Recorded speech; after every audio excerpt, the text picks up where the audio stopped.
You're listening to Range Minded from Independence Indoor Shooting.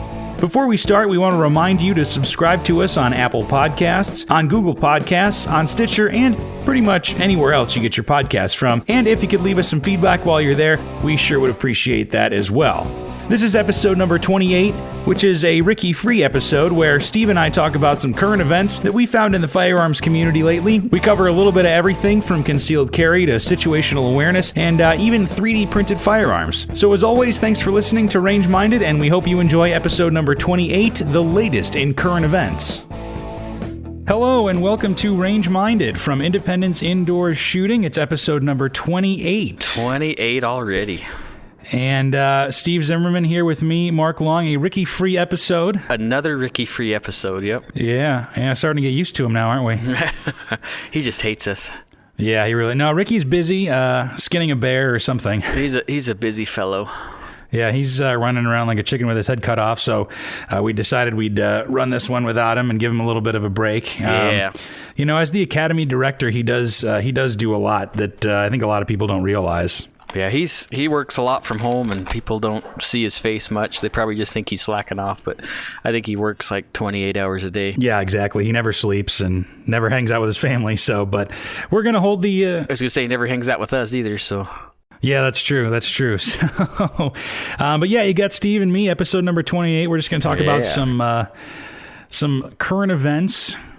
And some fun stories that we found, firearms related and otherwise, I think. Yeah, well, either way, I think we can tie them into firearms related stories. I think so too, yeah. So hopefully you'll be entertained without Ricky. Yeah, we'll see.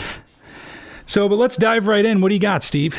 Well, actually, I just thought of another thing. So I was, looking back, we saw with the Kavanaugh hearings and a lot of protests and a lot of crazy people doing crazy, silly things. Sure. And it made me think let's see, what was he? He was the Republican committee chairman in Boise City or Ada County the other day. I think he was the Ada County, chairman. And so, that was like, what did we say, October 5th, right? So this was recent. Yeah, so he was up there while these Antifa folks were protesting, and it got a little rough and rowdy, right? So he had a cardboard cutout of Trump, and somebody tried to grab it and tear it away from him. And from what we're seeing, just some of the stuff I watch on TV and in the news, they're starting to get more and more bold and taking swings at people. And not that I'd go hang out at a protest anyways, but you never know. Like even at a gun rights rally or something that we might show up to, or some of our listeners show up to, it's always good to be prepared. And it made me think how quickly it can go to a defensive situation. Yeah, I mean, you can get you can be in the thick of it real fast, no matter where you are. Yeah, in a split second, that moment can change. And are we as carriers? Are we prepared? Right. Are we willing to see? Are we stepping out of the white if we're going to Cooper's color codes? Are we stepping out of the white, going into the yellow and the orange, and being ready? Yeah, I think, and you really do need to be in condition yellow all the time. Oh, absolutely. So as another example, I mean, and some people think it might just be during protests or something like that, but for example, I actually go work out downtown in Boise, and so I'm usually driving right past the Capitol 3-4 times a week. Sure. And there's protesters every once in a while protesting this, that, or the other thing, and no matter what they're protesting against, I applaud their exercising their right to free speech and free assembly. And I would never say that they didn't have that right. They're absolutely free to protest and have their point of view. That's totally cool with me. But if you have a couple hundred, no matter what, if you have a couple hundred people out there and they're all politically charged and they're getting, animated, or if there's some confrontation and stuff like that, things can turn south real fast. And like I say, it seems like they're getting more and more emboldened on what being aggressive. And that it just kind of makes me nervous. Like we're even seeing people following around our congressmen and representatives into restaurants and causing problems. And really, it's just getting kind of crazy out there. Yeah, I mean, there's a difference between peaceful protesting and making your opinion heard, and then getting, like you said, too aggressive. Another example was there was a verdict laid down in a officer-involved shooting in Chicago. Uh-oh. And it was a guy, an officer who shot a kid in Chicago 16 times. Oh, man. And the kid was unarmed, and they found the cop guilty of, I believe, murder too. Well, I kind of remember this. Didn't he have a knife or something, though, and he was high on PCP? Was that the same story? I believe he was under the influence of drugs of some way or another, and he did have a weapon on him, but his hands were in the air. Oh. And he was walking away. So it wasn't aggressive. It was... Right. I see. He was armed, but he didn't have it in his hands. His hands were actually clear. His hands were in full view of the cops. Long story short, he got convicted. In my opinion, he got rightly convicted. Oh, absolutely. Because he was way overly aggressive. But the verdict got handed down a couple Fridays ago in Chicago, and my aunt, who was on the podcast, she works in downtown Chicago. She sent her whole staff home. A lot of places were on lockdown because they were anticipating some pretty crazy stuff, I imagine. Yep. And so even when you just work in a metropolitan area, or maybe you're visiting or something like that, and something like that happens, I mean, things can go south real fast. That's crazy. So like you said, as carriers and as people who are prepared, besides maybe being in condition yellow, what else do you think we can do to stay prepared and make sure that either we have an exit strategy or, we're prepared to do what we need to do to stay safe? Sure. I think a lot of it comes down to training first and foremost. So we've talked about carrying with one in the tube, chambered with a round or carried with a round in the chamber, which that's going to save you, a tenth of a second might not seem like much time now. And you might think you'll be able to clear leather and rack that slide and be ready to go. But in the moment, you need every advantage or every second or millisecond possible to give you the advantage in the fight. Have we talked about the Tooler drill before? Oh, the 21 feet? Yeah, the 21 feet in 7 seconds. I don't know if we talked about that, but I think they've kind of worked their way out of the Tooler drill. Really? Yeah, they found. I imagine for a general populace that's pretty sound, but they found that you need. It doesn't take that long even within beyond 21 feet. They've had people, able to cover more ground. Yeah. Well, and so if you don't know what the Tooler principle is, just Google it. It'll also be a link on the podcast. But I think a Utah. Yeah, I don't know if he was Salt Lake County, but yeah, somebody down in Utah. Yeah, his last name was Tooler, and he had an experiment where he found out that it took about.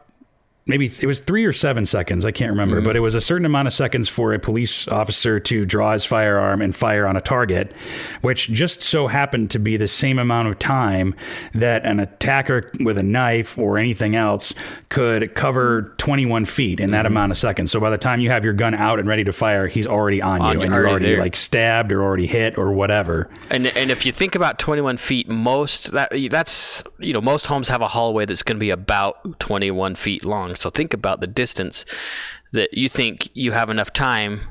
20 feet seems like a lot when you're just looking at it.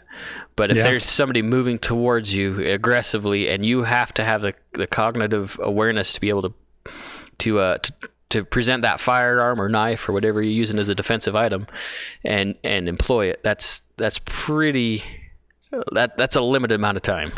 That's a very small amount of time. Another way to look at it is when next time you're at the range, take a target, put it out to 7 yards, because that's 21 feet, and see actually how close that is, especially if it's like a man-sized target, one of those silhouette targets or something.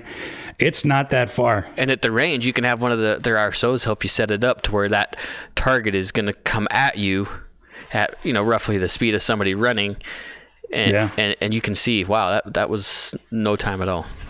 And that's to your point why you said even if it's only a tenth or 2/10 of a second like that, but if you have to try to clear your holster and rack the slide and do all that kind of stuff and then present your firearm, it'd be better to be ready right there, all at that exact moment. And that's why Cooper has those color codes, Colonel Cooper, why he created a place for us to think, a zone for us to stay in the mindset.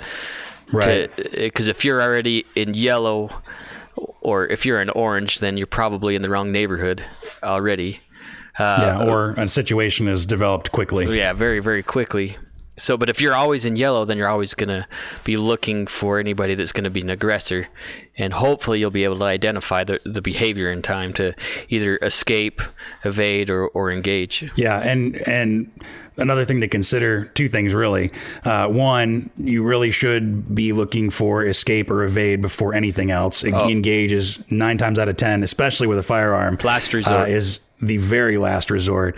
But the other thing too is that if you look into the color codes a little bit more, and we'll link to it, we've linked to it and talked about it before. Yeah, we have talked about it a little bit before, but they're important. I mean, and condition red is really where you get tunnel vision, your fine motor skills start to deteriorate. So, maybe you can't rack that slide. Maybe you're used to pinching it with your thumb and your forefinger and pulling it straight back. Yeah, you're not going to be able to do that. You're not going to have the mental capacity to do that because you're dealing with a threat that's happening right now. Absolutely. And, they say that you get in competitive shooting or you start shooting against the clock, it can reproduce some of those feelings of urgency, but it would never be the same. Like shooting competitive, I've shot competitively before. It is a ton of fun, and it has improved my skills when I shoot competitively, but it's never going to give you the same effect under real dire stress that you're going to have in a defensive situation. The only thing I could think is close to it is like when I pulled up to car accidents and you feel that adrenaline rush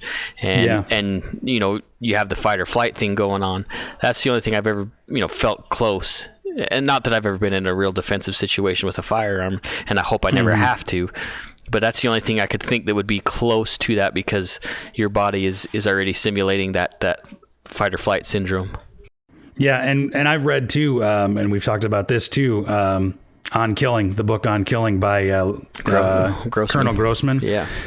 Where you can inoculate yourself from, those stress responses, where you can operate more effectively in condition orange or condition red, and stay out of condition black, which is past basically where you just freeze up.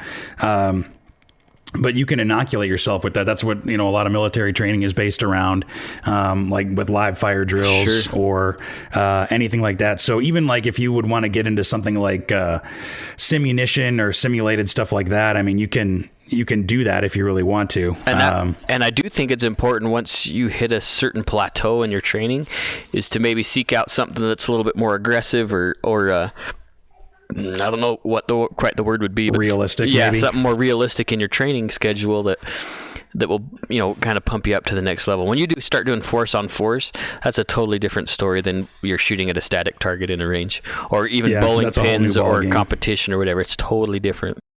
Yeah, but I would say to get a little taste of it, even just a little bit of a stress response, is use a shot timer. I mean, competitions definitely help a little bit. Sure. Well, I'm sorry, competitions help a lot a bit.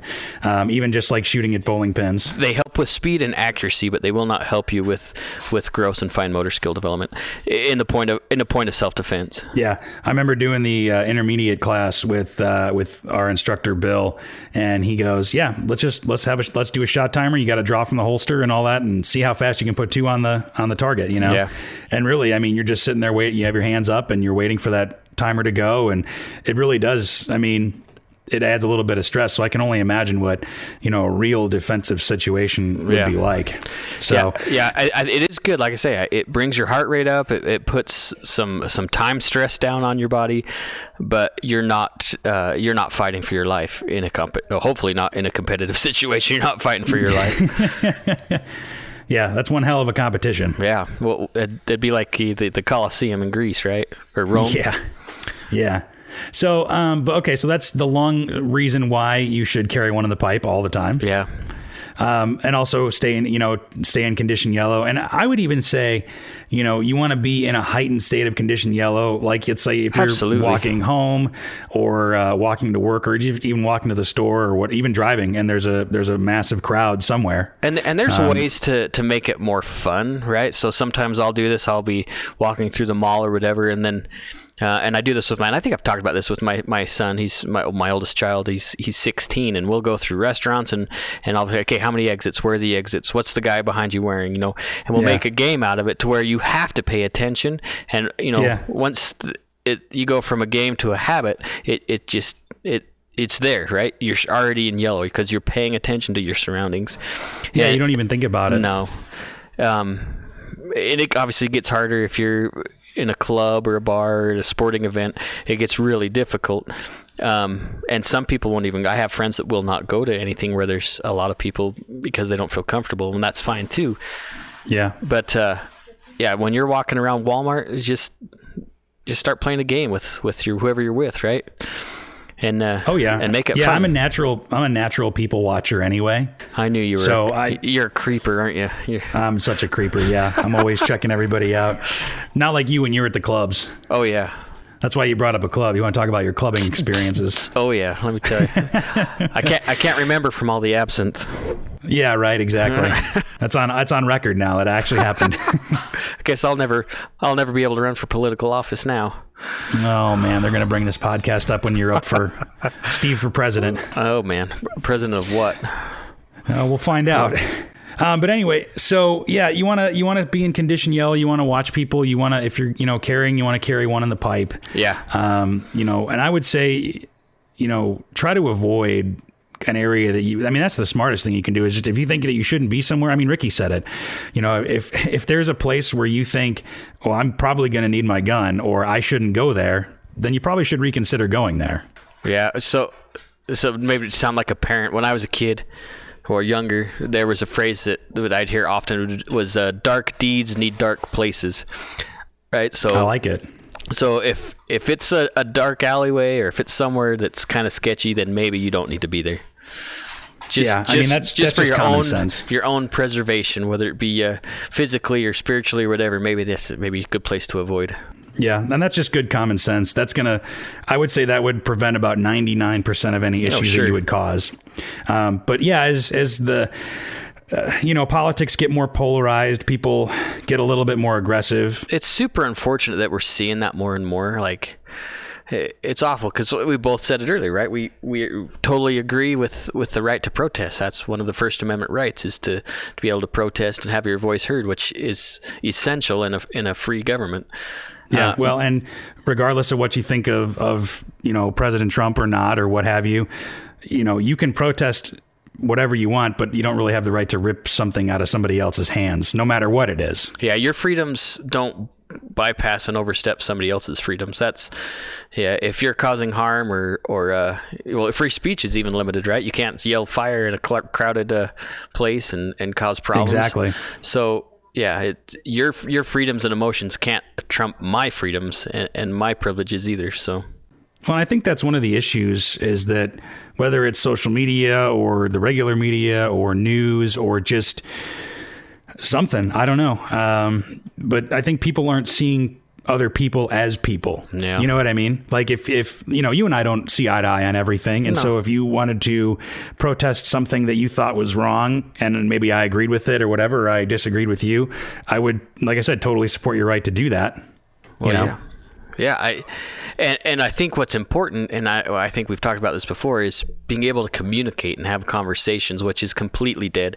Texting and Facebook and all these other platforms of social media have kind of destroyed real conversation. And it'd be sure nice if the younger generation, or even our generation, people my age, could actually communicate without being offended.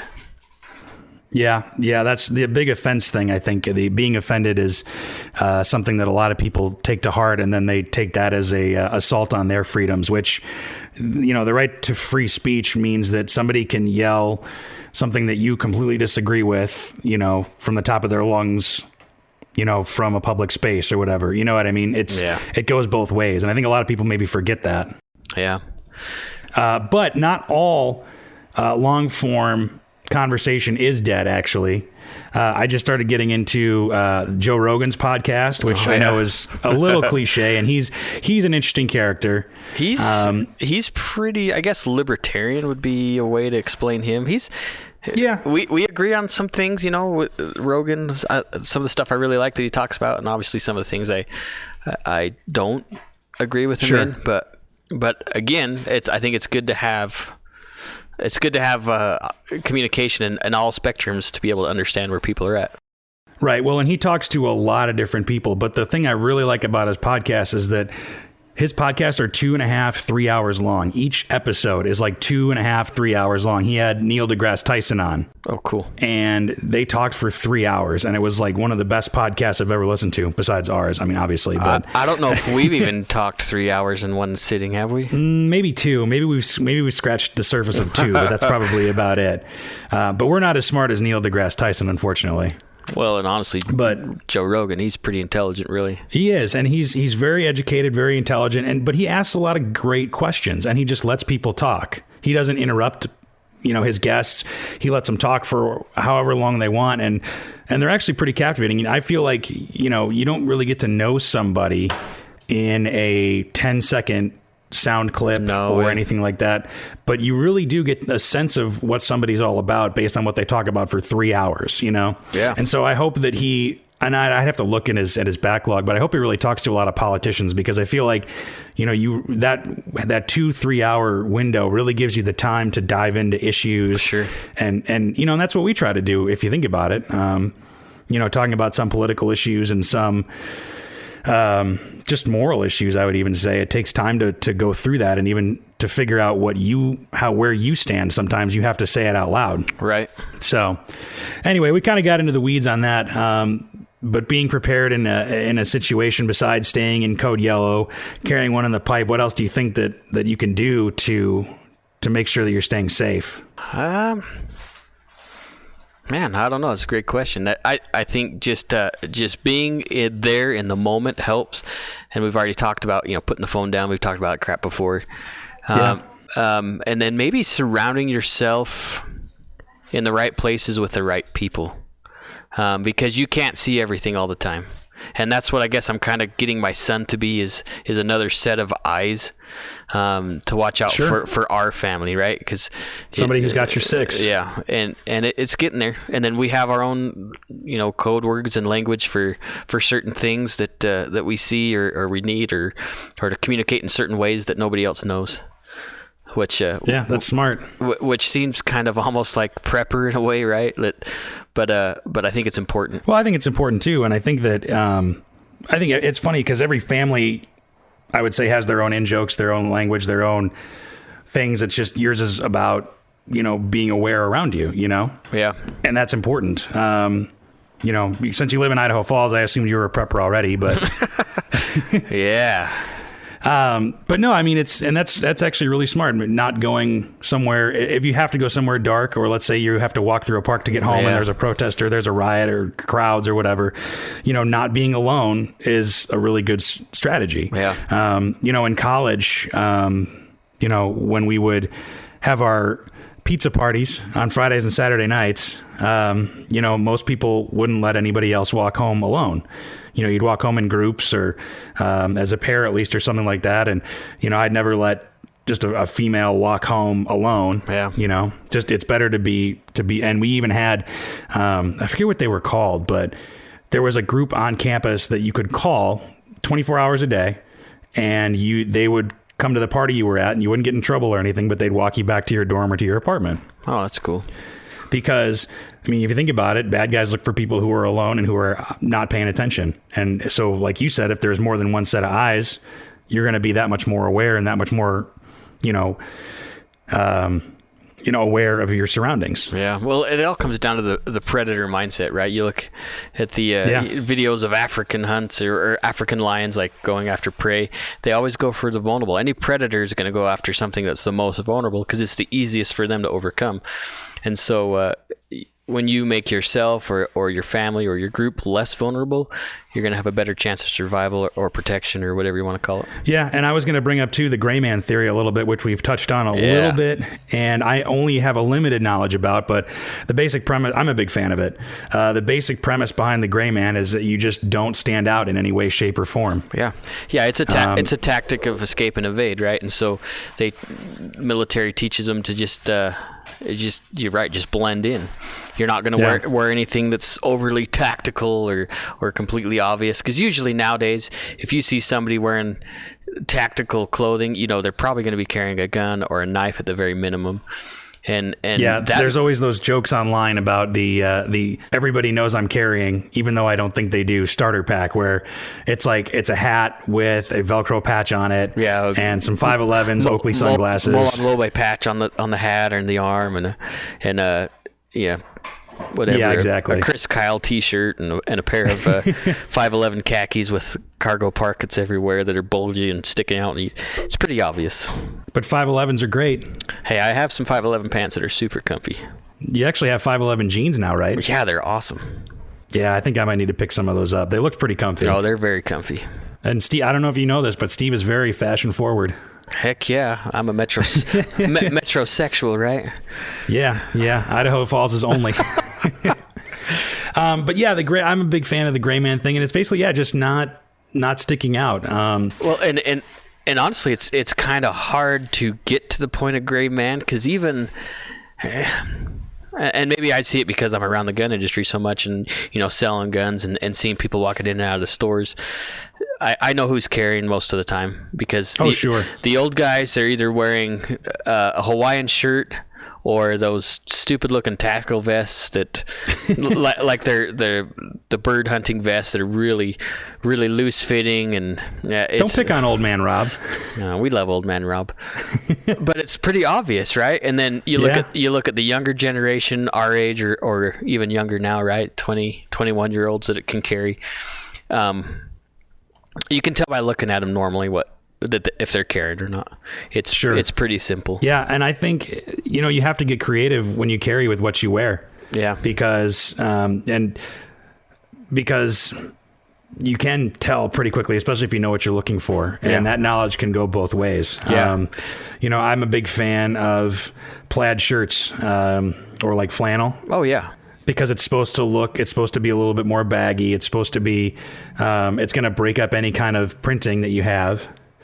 And if you and surprisingly with appendix carry, I think you can get away with a little bit more. Yeah. I found that I can wear a pretty slim fitting black t-shirt, and that usually hides it pretty well. Yeah, and it's no secret we are fans of the appendix carry now. It's the best thing ever. It's so much nicer. Sometimes it gets uncomfortable if you're in a car for a long time or sitting down at a desk, but some of that depends on. There's a great video called the 300th parallel for us heftier people that appendix carry. And if you haven't seen it, look it up on YouTube. I don't need to advertise much more. The 300th parallel. You can adjust your pants, hike them up a little bit. If you're sitting down, it kind of changes the position of where the gun sits, and it's a little bit more comfortable. It's not pinching into your stomach or jamming up into your rib cage. So that's where it's ways to make it work. And honestly, even, other methods of carry or other positions of carry have their place. But for me and you and Ricky and most people now, that seems appendix is the way to go. There's a level of fear that you have to overcome when you that you're going with rule 2 there, or don't point at anything you don't want to destroy. Yeah. And so there's that to overcome. Maybe work on, with an empty gun for a little bit, get a feel for it and build up that confidence. But I like appendix carry. Yeah, and I think for the concealability factor, most people I think are used to looking at the side of the hip or just slightly behind the hip. Nobody's really used to looking for a handgun, concealed right in the front of you, and nobody's really going to be checking out your junk anyway. Yeah, and if you're Tactical Timmy wearing a thigh rig, that's going to be pretty obvious, right? I have not seen that in the wild yet, but I wouldn't be surprised if I did at least once. Yeah. And that's the funny thing is...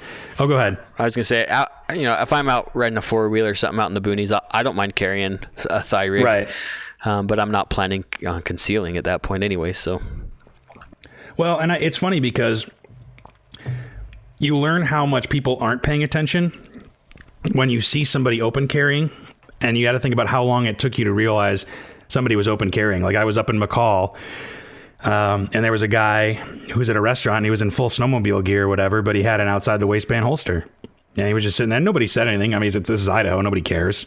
But it's like, okay, how long did that take me to realize that? And if somebody's not, and I'm looking for it, you kind of, like you said, you play that game of looking around to see what's around you. So how many people didn't even notice, and you see it at Walmart every once in a while. It's not very common, but, if you look for it, you see it every once in a while. But yeah, if you're worried about printing or showing, anything like that, appendix would definitely be the way to go, at least for concealability purposes. Sure.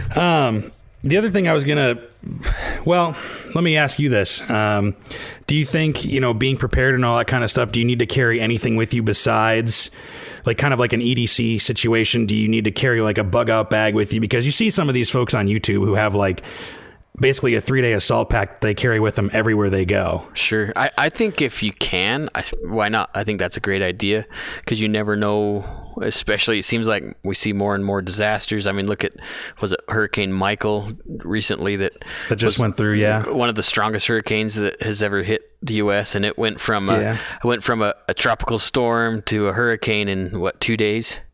A Category 5 hurricane, so it kind of took Florida off guard a little bit, because they didn't think it was going to be that major of a storm, and then boom, all of a sudden it was. So you could be at work and get stranded. You could be, anywhere other than home. So I don't think it's a bad idea. I'd probably leave it in my car or something, because I don't want to walk around with a 30-pound backpack everywhere I go. Right. And most of them aren't that big. I mean, that's kind of an exaggeration, but to carry on you, I think you should, it's a good idea to have a pocket knife and a flashlight. A flashlight would come in a lot more handier than what people might think. Oh, totally. Yeah, if it's dark, or if you're in a building that has no power, and you're on a third or fourth story and you can't see where you're going, it could be a lifesaver, legitimately. Yeah, and I mean, I carry a little mini Streamlight flashlight that I got from the shop, and I just put it on the right side of my back pocket, and if I ever need to grab it, it's right there. I don't carry a light on my guns, at least on my handguns. So, that's an added thing, that you can carry a light without having to carry it necessarily up front. I think we've talked about first aid kits before, and when we've shared some stories about that. Having that gear on hand if you needed it or whatever, I think that's totally recommended. I just wonder where you kind of draw the line, because, like I said, you go on YouTube and you see some of these people that have, but they carry this stuff with them wherever they go, like gas masks and radiation suits and stuff. Yeah, and I think that would be something that you'd leave in a cache or in your car, not something I'd pack around with me every day. There's a great, I guess, plug another YouTube channel, Black Scout Survival. That guy's pretty awesome. I think he's a former Marine, but he's got a great perspective on a lot of that stuff and how to keep it small enough to walk around with it. He talks a lot about gray man stuff, actually, and how to just kind of blend in, and some escape and evade techniques if you ever need to go there, and a lot of knots, just a lot of cool basic knowledge that, used to be basic, used to be pretty, much the manly knowledge, 40 years ago.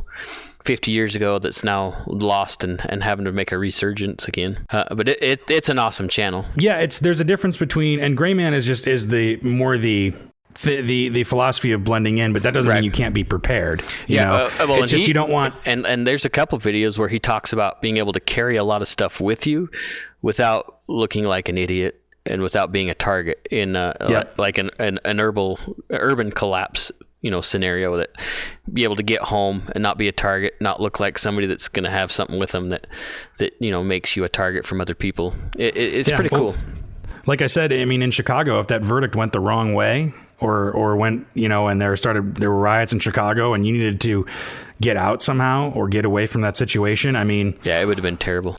I would rather have everything I need right there. And, and that's the thing. I think you're right when you say it. You don't necessarily need to carry it all on your back, but let's say you have an office, you can store some of that stuff or a bag in your office just in case, or in the trunk of your car or what have you. I mean, and it's different being away from your home, because obviously your home is your home base, and you can be, I don't think you can be too prepared in your home for anything. You know what I mean? And I try to build, like, in each one of my vehicles I have, and it's not to the extent I'd like to have. Like, I'd love to have set up MREs enough from all my family in every vehicle for 3 or 4 days. But I try to keep, the basics, blankets and duct tape and that kind of stuff in each one of my vehicles, just in case, because you never know. Yeah, well, I mean, and you drive a lot, and Idaho has some unforgiving territory, and you're out of range of things. Yeah, and I've been, because in my various occupations, I've driven a lot in a lot of different areas and a lot of different times of year, and I've been on roads that are so treacherous. If I would have gone off, in terribly cold, awful winters, a few minutes off the side of the road with no power, no heat in the car, I could have died. Those are just some of the places I've been in my escapades. So I always try to try to keep something handy, hot or cold definitely. weather. Well, and I was actually watching something online today, and I learned that the longest recorded traffic jam in history was in China. It was 100 kilometers long and lasted 5 days. That's terrible. So can you imagine being stuck in your car for 5 days? I would have walked home. I mean, obviously that's an extreme situation, but I mean, there's snowpocalypse in Chicago a couple years ago where people had to leave their cars, try to get home. And if you're wearing a business suit and you don't have like any kind of blanket and you're going to walk in negative 10 degree weather, I mean, yeah, it's not happening. It's a bad idea. Yeah. So I think, to kind of put it all together, just stay in condition yellow whenever you're out, and especially when you're among crowds, and try to not be alone if you can. Yeah. Carry one in the pipe, naturally. Appendix carry. And if you can't carry a gun, carry a knife or pepper spray or a Kubaton or something, or learn how to use your hands. Yeah, definitely. I mean, any hand-to-hand combat training is, I think, paramount. And I say that with no hand-to-hand combat training ever. But yeah, and I've got an edge weapon class that I'm going to be going to next month, and I'm super excited about, because I try to carry a pocket knife everywhere I go. Now, obviously, you can't carry one at an airport or at an airplane, but almost anywhere else I go, I can have a pocket knife with me, great or small, and even a small utility knife. You'd be surprised how effective that can be with a little bit of understanding and training and practice. Right. And the thing to think about too, even with hand-to-hand and edged weapons, or a Kubaton, or even like an ASP or something like that, like a collapsible baton, it's not necessarily to kill somebody. It's to stop the threat. The same thing with firearms, but specifically with non-firearm weapons, it's to stop the threat. And hopefully that if, you plunge a knife into somebody or break their forearm with an asp or something like that, that they would stop, whatever they were doing, attacking you or whatever. And that's where the logic is behind it. Yeah, I was going to pull up what you're talking about, an asp. Let me see if I can find this guy that I follow. It's this My dad used to carry one in his car, actually. I used to carry one in my backpack everywhere I went. When I worked at the range here in Idaho Falls, I always had it with me in my backpack just in case. Yeah, I mean, those things are no joke. Oh, well, ask Nancy Kerrigan how they feel, Yeah, exactly. Although you can recover and win a gold medal, so. That's true.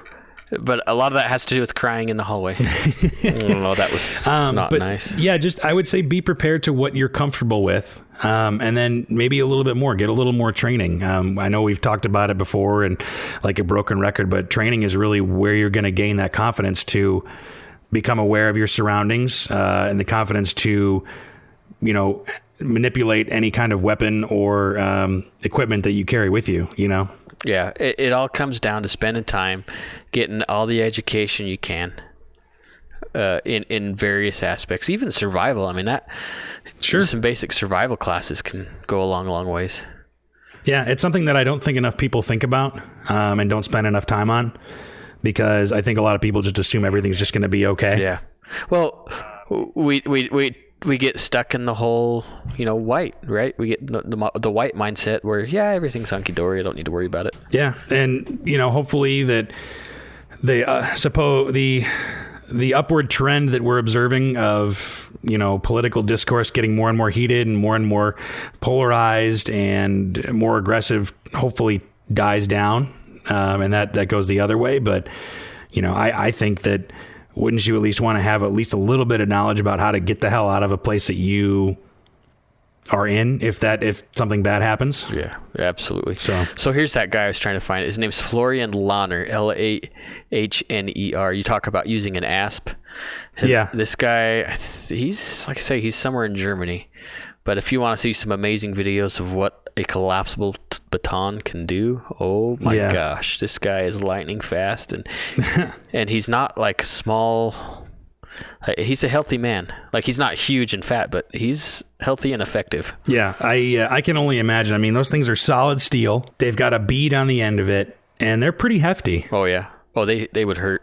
They would hurt to get smacked by. Yeah, I would quickly stop whatever I was doing, I feel like, unless I was on some sort of drugs. But there is a video, of course, out of Russia, right? Of naturally a very fit, large Russian man. You know, you can think of some of the stereotypical Russian guys. They're just huge mountains of a man, right? Yeah. And he's obviously on something, and there's a whole bunch of Russian police, and they're trying to stop him. And they are smacking him in the arms and the legs, and the dude just, like, he takes out a couple of cops, and like, it didn't even faze him. Oh, geez. Yeah, that's crazy, man. Especially, I mean, you don't even need to be on drugs. It's just adrenaline. I mean, adrenaline is a hell of a drug. Hopefully all of that political craziness dies down and people start to come to their senses a little bit and maybe, God forbid, sit down and have a conversation. Oh, man, wouldn't it be so much easier to just sit down and have a cup of coffee or whatever, have a beer? I mean, I don't drink, but... Yeah. Yeah, have a rock star and a coffee and talk it all out. Yeah, I'll sit down with a rock star and have a rock star with you anytime. Yeah, buddy. I mean, that's the thing is, I think people need to listen more about where other people are coming from, because, like I've said before, this country is so big and there's so many different ways to live, and none of them are incorrect. You know, or there's more than one correct way to live in America, and especially depending on where you're at. And I think that there needs to be a little bit more respect for that, and there needs to be... abiding that you're following, the laws. Right, as long as you're not hurting yourself or anybody else, or like I've said, stepping on anybody else's freedom, like you and I talked about earlier. But I think on the whole, there's more than one way to live in America, you know? Absolutely. Yeah. So did you want to talk about something else? What else? You had something, didn't you? Yeah. I wanted to talk about, and it actually kind of goes hand in hand, or dovetails at least with what we were talking about, with politics. A lot of people are ambivalent about the NRA at the moment. Sure. I get that way sometimes too, honestly. Yeah, I know we've talked about it before. I think that they're moving in the right direction, albeit slowly, with their NRA carry guard. And I think they're maybe not using fear so much to scare people, hopefully. Yeah. But in that inactivity, there's actually a lot of local and state groups that are making sure that legislation gets passed in the pro-gun way. For example, there was a group in Missouri that helped, or at least is taking credit for, Missouri Senate Bill 656, which is one of the most expansive gun rights laws in the country. And this is from CNBC. So the NRA, I guess, said that they wanted to focus on other issues. And this was a bill about constitutional carry and stand your ground laws. Okay. And there was a group, let me see if I can find, the Missouri Firearms Coalition. What they call themselves is a no compromise group. And they weren't satisfied with what the NRA was doing to help pass this legislation, because I guess the NRA was quoted in saying they wanted to focus on other issues. So I guess this group makes me wonder what other issues they wanted to focus on. Yeah, exactly. So the Missouri Firearms Coalition stepped in and, I guess really made this thing happen, and it got passed not too long ago, a couple years ago. But it actually comes back to Idaho too, because there is a quote from the Idaho Second Amendment Alliance's own Greg Pruitt. Yeah, Greg. Who I believe you know. Well, not personally. No, but you know of him, and he's, the Second Amendment Alliance is here in Illinois, and here in Idaho. No. Yeah, we're in Idaho now. That's You've only been here, what? 2.5 years? 3 years, yeah. Hey, at least I didn't say Iowa. But his quote is, "It's always kind of interesting when you see a lot of people in the gun control community talk about how radical the NRA is. Yeah. There's an entire movement on the other side of the NRA, and we're done compromising." Right on. Yeah, and I agree, because we see them do a lot of work here in the state and outside of the state, obviously, protecting our rights. And even if you don't carry, if you don't really care about gun rights per se, it ends up being a constitutional thing in the long run. So that's why I've been really pleased with what the Second Amendment Alliance has been doing here in the state. Yeah, I was actually hoping that, would you be able to kind of speak with what they have been doing, or what maybe some things that they've done that you think that they've done right, and maybe some other state states' rights. Or one thing in the state that I've been really excited that they do is they send a survey out to everybody running for office, for a state office, and honestly, NRA does it too, but the Second Amendment Alliance, theirs is a little bit more in depth and a lot more telling of how these legislators are going to act when they get elected, and I really like that. I think Greg's done an awesome job, and whoever he has helping him do it, because maybe he is doing it by himself. I doubt it, but if he is, man, that's even more kudos. Yeah, I mean, I know he's doing a lot of work for that, and I mean that takes a lot of time and effort to be able to get that, not only get it back, but to compile the data and everything. Yeah, and then to spend the time, because they've got a website, and he does his daily blogs. I mean, he does a lot, and we think we're busy. I think he's probably extremely busy with what he does. 'Cause I'm sure that's not his job. I'm sure he does something else other than spend time chatting on Facebook and sending letters out to legislators. But that's what he's passionate about. Yeah.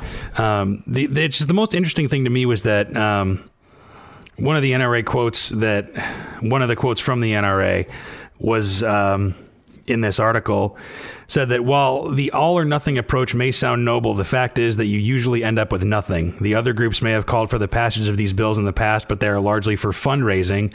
None of these legislative initiatives moved an inch until the NRA got involved. Yeah. So basically taking credit for it and saying that they were the ones who, and they do lobby stuff. They do lobby people, and they are a nationally recognized place. And the ILA is an arm of the NRA that helps focus on gun rights. But it's interesting to see how many state organizations, there's an Illinois, state gun owner and gun rights group. There's actually, at least 15 different states, according to this article, that have state level alternatives to the NRA, as they call them. And I bet every state has some level. Some of them are probably a lot more effective or a lot more vocal, at least, than others. But I bet every state has something going that's like that. Yeah. Well, and they go on to say, too, that the NRA is, the most powerful and well-connected gun lobby organization. But yeah, I think the ambivalence of people towards the NRA has really gotten people off their butts to do something. And that was the big takeaway that I got, is that if you're not happy with, what's being done or what's not being done, you have the power to start your own organization, and you never know what kind of traction it can gain. And honestly, it might not be a bad idea to, we talk about surrounding yourself with like-minded people. It's not a bad idea, whether it be a church group or people at work or whatever, to know who else thinks about things the same way you do. And because then you have, just like with my son, I know somebody has got my back. It's good to have neighbors or people in the community that are going to be with you in times of need, whether it be anything, honestly, even if you need your lawn mowed, it's good to have people there that are going to, support you and be there for you. Yeah. And like I said, you don't need to see eye to eye on everything. But I think most people agree on what matters, and that's keeping your family safe and happy and well fed and everything. Right. And I think if you start from there, you can. I think people would agree a lot more than they disagree. Yeah. I think people would find, if they communicated, here back to the whole being able to talk to somebody, I think the citizenry as a whole would agree on way more than what we disagree on. I would say so as well. I mean, and I think if more people listened to each other, about especially gun rights. Oh yeah. That we've kind of preached it, and maybe we're preaching to the choir, but that it's a tool, and that it's the intent behind the tool, and that the interesting thing for me is the more I shoot, the more I realize that shooting is a sport. Yeah. Just like auto racing is a sport, just like even I don't know if you're going to agree with me, but professional gaming is a sport now. It is a sport. BSU had the whatever world championship or whatever, didn't they? This year or next year they're holding. Oh, did they? Yeah, they're holding some professional gaming championship. He says through gritted teeth. I play video games. Don't tell my wife. Yeah. She's not there. She can't hear. She already knows. She knows I play stupid video games and waste my time. Oh, we all do. But, but it's a sport just like any other. And, there are tools from some sports that can be used and some that misused. I mean, you can kill somebody with a baseball bat. Sure. And I think, just having respect for somebody's sport and pastime would go a long way too, and presenting, the enjoyment of the sport of shooting like that, I think is an important thing to do too, and show people that, it's not a bunch of crazy people. Well, usually not. Usually, but I had a friend from out of town. He works in downtown Chicago, and I took him shooting, and he had a great time. He loved going to the shop, and we shot a full auto MP5, and he shot my AR better than I did. Nice. Which is pretty easy to do. I'm not well versed with carbines and rifles, but that's the best thing you can do is take somebody shooting that isn't familiar with firearms and take them, take them into a safe, clean environment and show them how to safely operate it. And I was able to teach him a little bit more and get him to get better groups. And I think he was getting a kick out of that. And I think he realized that there is a sport to it, and that's how you change somebody's mind, not by yelling at them and berating them and telling them how wrong they are. Well, and not just listening to the news or even YouTube channels for that matter. It's totally different. Like, I can watch videos on how to golf all day long. I'm going to suck at it no matter what, but being out there golfing is totally different than watching a video of how to golf. Yeah, you could spend 2 hours watching a video on the perfect swing, or you can go work on it at the driving range. Yeah, and either way, like I said, I'm going to suck at it no matter what I do, but at least I'm getting a feel for it, and I'm developing my own opinion of it and not just regurgitating somebody else's. Yeah. And the other thing too about going back to, forming a group or anything like that, or joining a group, is that the more people you have together, I think you're going to get the attention of other people. And, for example, maybe there's somebody who is, a hardcore supporter of gun rights, but they're maybe afraid to speak out, or, they don't want to do it alone. If they see somebody else doing it, they're more likely to join up and have their voice be heard as well. Yeah. It's just it's a human nature, right? It's the tribal part of our nature that we want to belong and be part of a group and be represented or be heard or whatever. It's just nature. Yeah. So, and I will say that the NRA does the best it can, I think, especially under the circumstances. Yeah. I think that's where I kind of stand with it. But you don't necessarily need the NRA to fight for your own rights either. No, absolutely not. You should never depend on somebody else to fight for your right, ever. Right. And the news and the media and people are noticing that other groups are coming to fruition with it. So it's good to know that there are other folks around there. So I would say, if depending on whatever state you're in, like you said, Steve, I'm sure there are groups in every state that you can join or that you can support, that do the work that needs to be done. Yeah, I would think there would be a group in every state. Sure. Yeah, I would imagine so too. But I that article stuck with me because they talked about Idaho, not Illinois. Yeah, or Iowa. Or Iowa or Ohio. But that really the state level, it's just like, a lot of people with local politics, you want to make a change, you start in the local politics. Yeah. Local and state and county politics, that's where a lot of the biggest impact, I would say, on your life comes from. Well, and those are usually the most passionate and heated elections anyways, because everybody knows, you're in some cases personally connected to whoever's running for office. So you might know them. It gets pretty embroiled with emotion. Yeah. So what else did you have? So something completely off the wall. We talk about on a lighter note. Yeah, totally lighter. So this is courtesy of The Blaze, which already got some people's eyes rolling. So this is in, Bristol, Tennessee, and I'll just read you the header, whatever you want to call it, the catchphrase. His father tried to kill son with chainsaw, lost leg after son defended himself with lawnmower. So basically, I'm not going to read the whole story verbatim, but basically what happened is this old boy and his son, they've had a conflict for quite a while. And this guy's 76, right? So here he comes. He's pissed at his son, maybe mowing his own lawn, I don't know, and comes after him with a chainsaw that's running.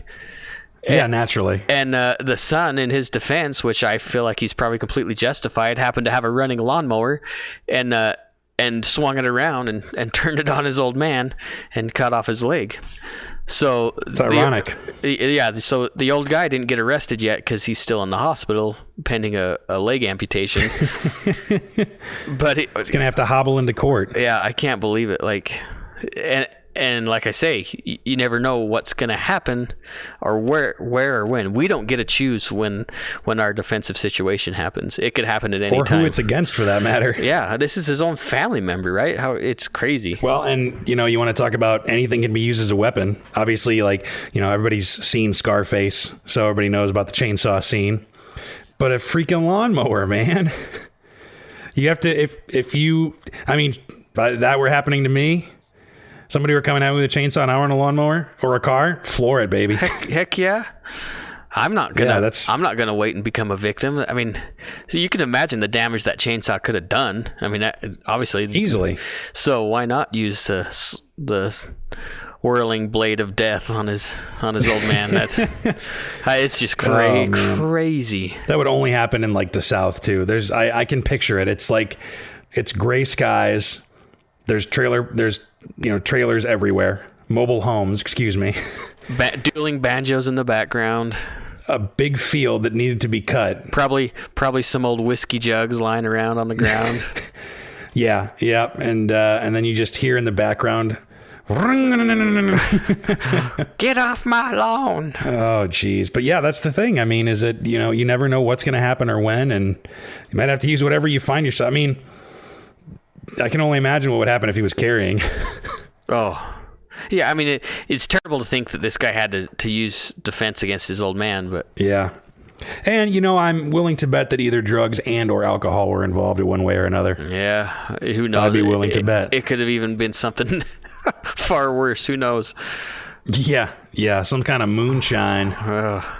Some white Tennessee lightning, I guess. Oh, look at this. Ferguson was also served with a violation of his probation.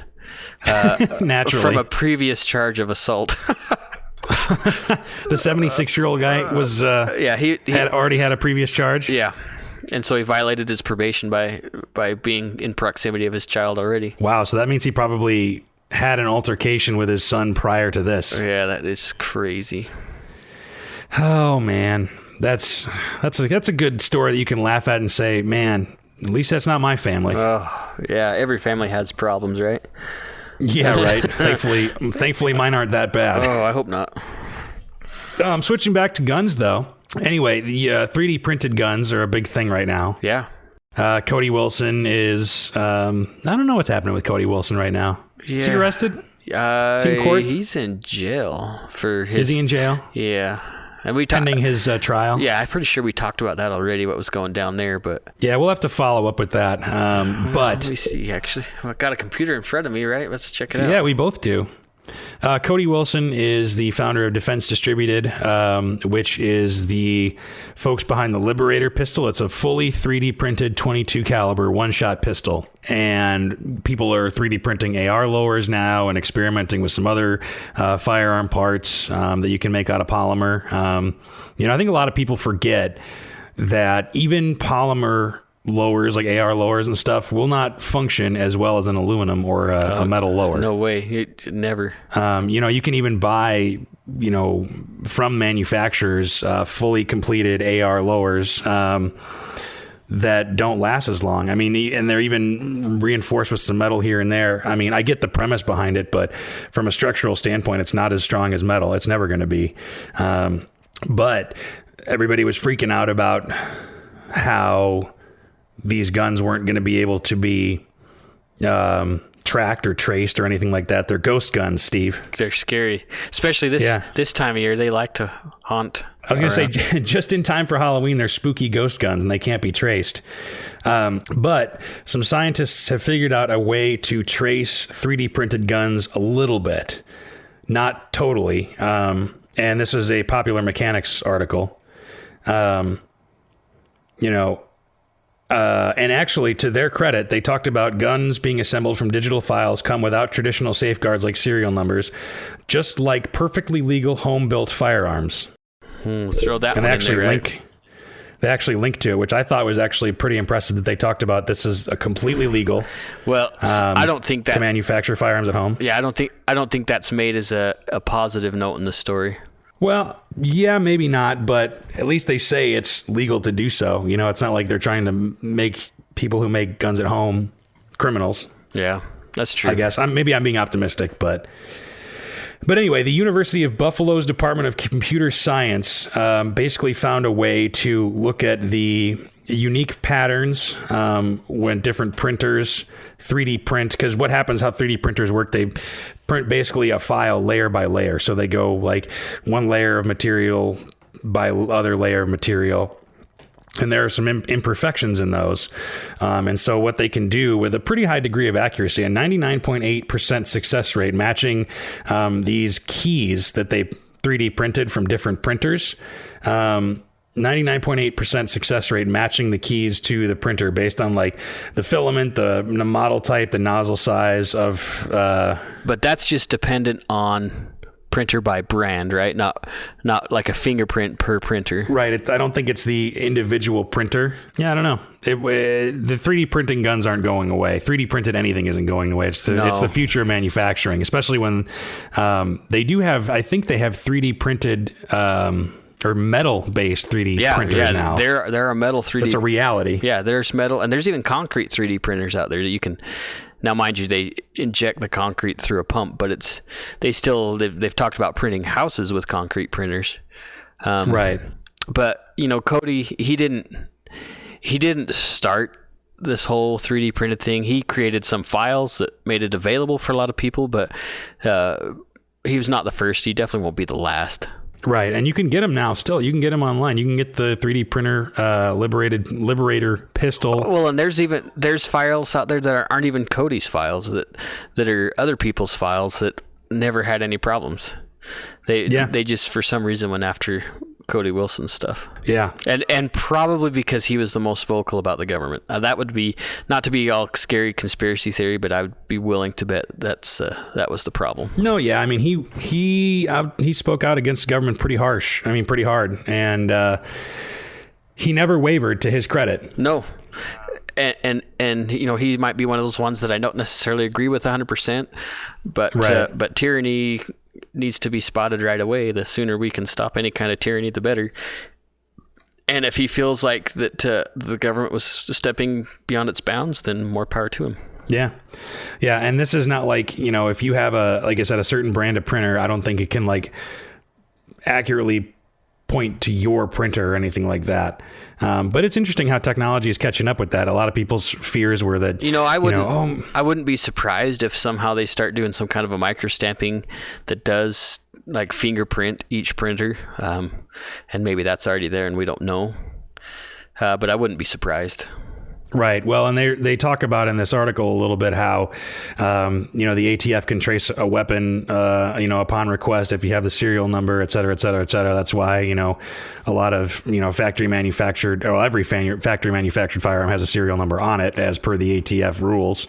And it's extremely controlled and governed. So when a manufacturer creates that firearm and stamps it with a serial number, they have to report that serial number, which that's kind of what you're getting at already. But then when that manufacturer ships it to a distributor, that serial number has to be reported by the distributor when he receives it to the ATF. And then when they move that gun from the distributor to the dealer, that has to be reported to the ATF by the dealer to say they have the gun. And then when they sell the gun, the dealer says, it gets recorded. It doesn't actually get reported to the ATF unless they specifically request it, but it gets recorded nonetheless. And so there's no other industry or item in commerce that is as governed and under such a microscope as firearms. Zero. There's nothing else out there. And maybe alcohol was at some time, Prohibition era, which it wasn't, not to this extent. But it's pretty remarkable that people say there's not enough gun control. Right. Well, and that's, reading this article a little bit more, the guy who did this study actually is hoping that his research might help regulate 3D printed firearms. But they go into the reality of that, and basically they'd say it'd be like a huge overhaul about if they were to regulate 3D printed guns, because every 3D printer would have to be registered with the federal government, which would never happen. Beside that could be it dances on the line of some freedoms there. That's ridiculous. I don't think that ever happened. Well, and there's I believe there's precedent that you can manufacture your own firearms at home. Oh, You're fully legal to do so. You don't. I mean, that's why 80% lowers are a thing. Yeah, you can. I was gonna say, I think the Supreme Court's in the position now that I wouldn't be too worried about that ever, changing. If it got to that level. Yeah, I just thought it was interesting that somebody was able to figure out, at least to try to start being able to trace, 3D printed firearms. Yeah, and the biggest thing I could see is if they required everybody that created a file to have some kind of each firearms file, 3D printable file, had some kind of a micro stamping something in there to make it very specific somehow. Yeah, could be, but I mean, you can copy and paste files, transfer files all you want. That's true. There's no record of it. There's no, there's not necessarily telling where a file originated from. I mean, maybe. I'm not a huge computer science expert. Yeah. Well, even a little computer science expert, but and Cody's thing with it wasn't so much that it wasn't the gun that was the problem. It was the sharing a file as a freedom thing, right? That's what it was. Free speech.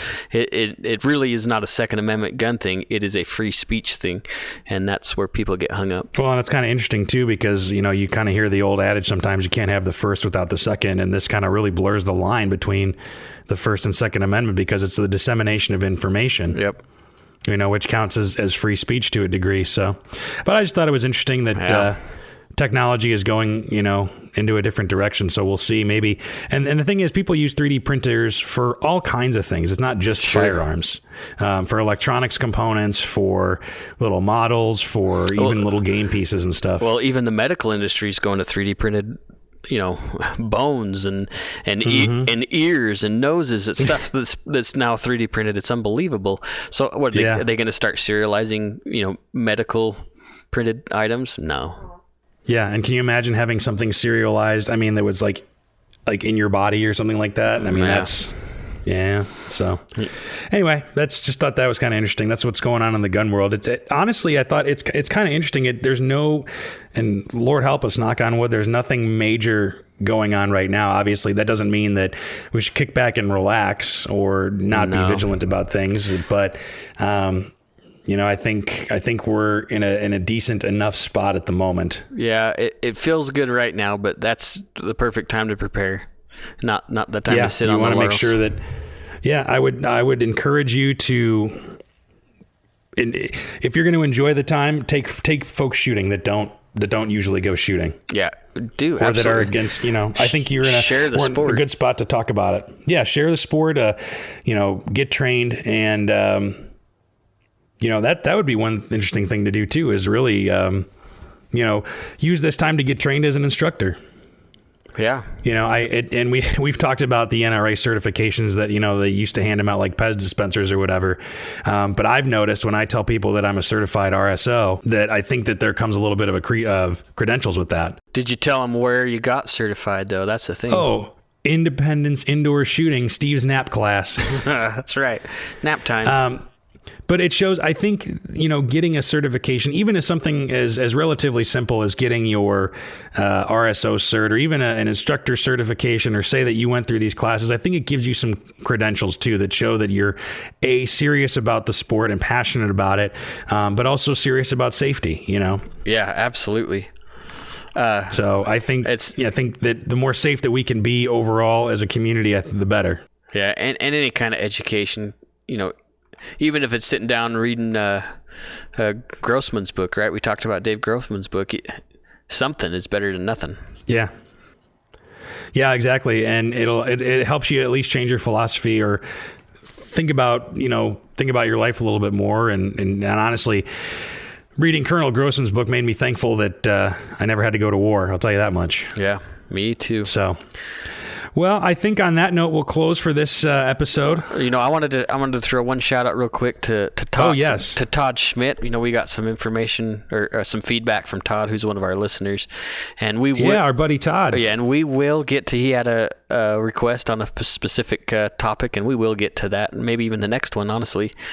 And we're gonna keep. We're not gonna say what it is. We're gonna keep you in suspense. But Todd, thank you for reaching out to us. We're glad you enjoy the podcast, and hope you're enjoying. I think Kansas. Kentucky. Is that where? I didn't read that. I think it was a K. It started with a K. I want to say it was Kentucky. But Todd, you're our buddy. Oh yeah, look at that.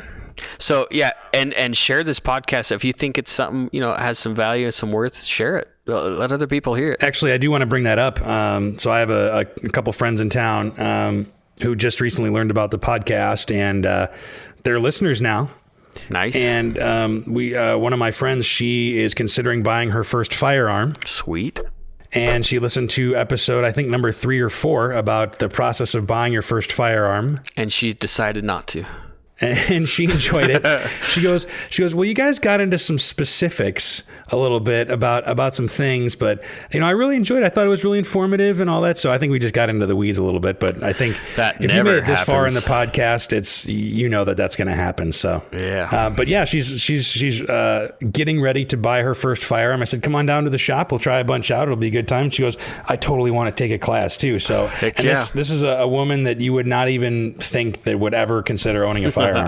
Well, good. Which is great. So we might actually have to have her on the podcast. So well, awesome. I'm down with it. Yeah, man. So, but anyway, if you have an idea for an episode or some feedback or anything like that, send us an email, podcast@iishooting.com. Send us a message on Facebook at Independence Indoor Shooting, or reach out to us via the iishooting.com website. You should be able to reach us there as well. So, awesome. But for Ricky, thank you for listening. Yeah, Ricky, and we miss you. We'll hopefully he'll be back next week. Yeah, he just needs to get caught up on some stuff, so we should be good. Yeah, he just needs a break. Poor guy never gets a break. Nope. So anyway, but we will talk to you next time. See you guys. Thanks for listening to Range Minded. If you've got a comment, question, idea for the show, or any feedback, send us an email to podcast@iishooting.com or send us a message on our Facebook page. Just search Independence Indoor Shooting.